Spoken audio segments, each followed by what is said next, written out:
नमस्कार। आज आपके साथ जुड़े हैं एक नई जानकारी के साथ। हम ये जानेंगे कि सुकन्या समृद्धि योजना और ये पब्लिक प्रोविडेंट फंड पीपीएफ किसान विकास पत्र, ये जो डाकखाने की योजना है, इनसे आपको क्या लाभ है और इनका क्या मकसद था इनको खोलने का।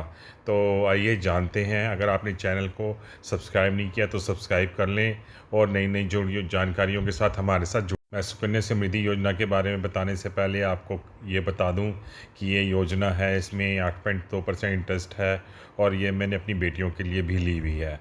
लेकिन मैं आपका ध्यान दिलाना चाहूँगा सरकार में बैठे हुए लोगों के लिए या सरकार की तरफ कि जिनका मकसद धोखा देना है।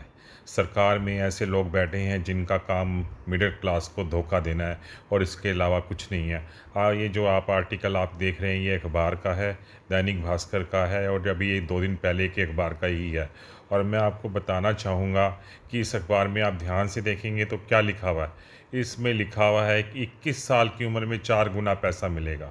21 साल की उम्र में 4 गुना पैसा मिल ही नहीं सकता 8.2% इंटरेस्ट के हिसाब से। ये सब एक धोखाधड़ी है। भगवान जाने क्या मकसद है लोगों का क्या है। लेकिन मैं ये कहूँगा कि भागते चोर की लंगोटी से ही कंगाली में आटा गिला। मैंने भी अपनी बेटियों के अकाउंट खुलवाए हुए हैं और ये सब कुछ किया हुआ है, पर ये धोखाधड़ी से ज़्यादा कुछ नहीं है। लेकिन आज की डेट में 8.2% इंटरेस्ट भी कहीं पे नहीं है, तो इसलिए लगता है कि चलो खुलवा लो ये अकाउंट। ये मैं आपको बताना चाहूँगा इसका सच क्या है। ये जब स्कीम चलाई थी सरकार ने, बीजेपी सरकार ने, तो 9.2% इंटरेस्ट था और ये दिखाया गया था कि 4 गुना पैसा मिलेगा। लेकिन आज इस पे घटा के इंटरेस्ट 8.2% कर दिया गया है, जो कि कभी भी 4 गुना पैसा नहीं मिल सकता है। और आपको मैं ये बता दूं, जहां पे लड़की के 21 साल का उम्र पे पैसा देने की बात कही गई है, लड़की के 21 साल पर पैसा नहीं मिलता है। जिस दिन आपने अकाउंट खोला और उससे 21 साल बाद पैसा मिलता है। मान लीजिए आपकी लड़की 14 साल की है और आपने 12 साल की लड़की थी जब आपने अकाउंट खोला, तो 33 साल की उम्र में उसको पैसा देंगे। बताइए आप 33 साल की उम्र में पैसे का क्या करेंगे लड़की को।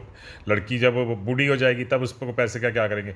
जब उसकी शादी है 18 साल की है, 21 साल की, तब आपको पैसे की ज़रूरत है। ये सरकार की अजीब सी धोखाधड़ी है, ऊपर के लोगों के बैठे हुए धोखाधड़ी है। पर फिर भी हम ये खोल रहे हैं खाते। मैंने भी खोला है, मैं आपको मना नहीं करूँगा खोलने से, क्योंकि 8.2% इंटरेस्ट कहीं पर भी नहीं है। तो आप देख सकते हैं, आपकी मर्ज़ी है। मैं तो कहूँगा ज़रूर खोलें, ये अकाउंट ज़रूर खोलें और इसमें फ़ायदा ही फ़ायदा है। मैं वैसे बता रहा हूँ कि सरकार की नीयत अजीब सी है और 21 साल की उम्र में पैसा नहीं मिलता है। अब हम बात करेंगे पीपीएफ की। ये पीपीएफ स्कीम क्या थी? इसको पब्लिक प्रोविडेंट फंड कहते हैं। जैसे एम्प्लॉयज़ प्रोविडेंट फंड होता है, पब्लिक प्रोविडेंट फंड होता है, गवर्नमेंट का प्रोविडेंट फंड होता है, इसलिए पब्लिक के लिए इन्होंने खोला। जो मुझे लोगों ने बताया है, पुराने लोगों ने बताया है कि सरकार किसी माली हालत ख़राब थी, फाइनेंशियल पोजीशन ख़राब थी, इसलिए सरकार ने प्रोविडेंट फंड का स्टार्ट किया। और कुछ लोगों ने बताया कि जो लोअर मिडिल क्लास, जो सरकार का क्लैरिकल स्टाफ था, जो पैसे की तंगी से गुजरता था, जो हिंदुस्तान का गरीब तबका था, जो सरकारी नौकरियों में था, ये प्रोविडेंट फंड उनके लिए खोला गया था। क्या थी स्कीम? जिस दिन आप अकाउंट खोलते हैं, जैसे आज आपने अकाउंट खोल दिया, उसके 6 साल तक आप पैसे नहीं निकाल सकते। उसके 6 साल बाद आप पैसे निकाल सकते हैं और उसके 6 साल बाद भी उस पहले जो 3 साल में 31 मार्च तक जो पैसा जमा किया उसका 50% निकाल सकते हैं। तो जैसे ऐसे सरकार ने स्कीम यूज़ की कि भी इनकम टैक्स में रिबेट भी मिलती है इसकी।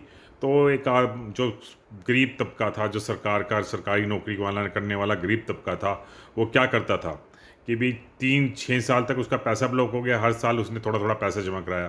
तो जब 6 साल गुजर जाते तो पिछले 3 साल का 50% निकाल लेता था और उसको दोबारा जमा करा देता था पोस्ट ऑफिस में, और उस पर इनकम टैक्स रिबेट ले लेता था और जो उसकी तनख्वाह थी वो खर्च करने के लिए बच जाती थी। तो वो प्रोविडेंट फंड का ये स्कीम थी, एक सर्कल बन जाता था और आपका जो खर्चा है, घर का खर्चा है, वो आसानी से चल पाता था। तो सरकार ने बड़ी मैनिपुलेशन लेके, या जो ऊपर भी लोग बैठे थे उन्होंने मैनिपुलेशन करके ये स्कीम चलाई। सरकार की फाइनेंशियल कंडीशन भी ख़राब थी। इनिशियली जो एजेंट लगाए गए उनको भी अच्छी कमीशन दी जाती थी कि लोगों को पकड़ के लाओ और उनसे इन्वेस्ट करवाओ। आज सरकार कहती है मुझे इसमें नुकसान हो रहा है, या जो भी लोग हैं ऊपर जो सरकार की फाइनेंशियल प्लानिंग करते हैं वो कहते हैं हमें तो प्रोविडेंट फंड में नुकसान है। उन्होंने धीरे धीरे इसका इंटरेस्ट घटा के 7.1% कर दिया। फिर भी बहुत है, मैंने भी खुलवाया हुआ है, मैं आपको नहीं कहूँगा ना खोलो, पर मैं तो आपको असलियतें बता रहा हूँ कि हमें ज़िंदगी के साथ जीना है और हमें साथ साथ चलना है। तो मैं आपको सच्चाइयाँ बता रहा हूँ, मैं ये नहीं कह रहा कि आप अकाउंट ना खुलवाएं, पर इस अकाउंट खुलवाने की सच्चाई क्या थी ये मैं आपको बता रहा हूँ कि 6 साल का सर्कल बनाया जाता था गरीब आदमी द्वारा, गरीब मुलाजिम, सरकारी मुलाजिम द्वारा, और वो उस पर इनकम टैक्स रिबेट ले लेता था और अपने महीने के खर्चे के पैसे बचा लेता था। तो ये था पब्लिक प्रोविडेंट फंड का राज। आशा है आप इसको पसंद करेंगे। अब हम किसान विकास पत्र के बारे में बात करेंगे। किसान विकास पत्र कैसे शुरू किया गया? किसान विकास पत्र भी ऐसे शुरू किया गया, गवर्नमेंट की फाइनेंशियल कंडीशन ख़राब थी, ये पर विकास पत्र शुरू किया गया।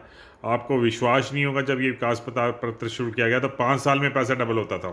सोचिए 5 साल में आपका पैसा डबल कर देती थी सरकार। सरकार की माली हालत इतनी ख़राब थी, फाइनेंशियल कंडीशन इतनी ख़राब थी, सरकार 5 साल में पैसा डबल कर देती थी, और जो एजेंट लगाए हुए थे उनको कमीशन अलग देती थी। आप सोच सकते हैं आज की सरकार जब ये लिखते हैं तो ये कहते हैं जी हम तो लोगों को मोटिवेट कर रहे हैं वो स्मॉल सेविंग करें, कभी कुछ करें, कभी कुछ लिखते हैं, कभी कुछ लिखते हैं, सच्चाई कुछ हो रही है। अब क्या हुआ कि भी आप जो ये है किसान विकास पत्र, एक तरफ गवर्नमेंट कह रही है हम नहीं चाहते कि लोग पैसा सेव करें, गवर्नमेंट की जो इनकम टैक्स की स्कीम है, दूसरी स्कीम है, वो चाहती है जितना ज़्यादा पैसा उसके मार्केट में आए, कि जो आदमी, किसान आदमी, जो गरीब आदमी, सरकारी आदमी पैसा कमाता है सीधा मार्केट में डाले, सामान खरीदे, अपना खुशी से खाए, कोई सोशल सिक्योरिटी नहीं है। अगर आप सरकारी कर्मचारी या और कर्मचारी इन डाकखाने की योजनाओं में पैसा नहीं बचाएंगे तो कल अपनी बेटी की शादी कैसे करेंगे, अपना मकान कैसे खरीदेंगे? ये सब एक अजीब सा सिस्टम है, शायद अंग्रेज़ों द्वारा चलाया गया है कि सरकार के में जो भी लोग बैठे हुए हैं उनका मकसद सिर्फ पब्लिक को हरास करना है, सरकारी मुलाजिम को हरास करना है, और इससे मिलना क्या है ये तो वही जानते हैं, मैं नहीं जानता। ना ही मैं अंदाज़ा लगा सकता हूँ कि वो क्यों कर रहे हैं ऐसा, उनका क्या मकसद है और क्या कारण है, किस लिए किया जाता है ये। बस मैं आपको ये कहूँगा, अगर आपको मेरी जानकारी से अच्छा लगा हो तो चैनल को सब्सक्राइब करें। समय समय पर जो अच्छी और ठीक जानकारी आएगी जो आपके साथ शेयर करने वाली होगी उसी का वीडियो पोस्ट किया जाएगा, अननेसेसरी वीडियो पोस्ट नहीं किए जाएंगे। और अगर आपको जानकारी अच्छी लगी हो, मेरा चैनल अच्छा लगा हो, तो चैनल को लाइक और सब्सक्राइब करना ना भूलें। और धन्यवाद, शुक्रिया।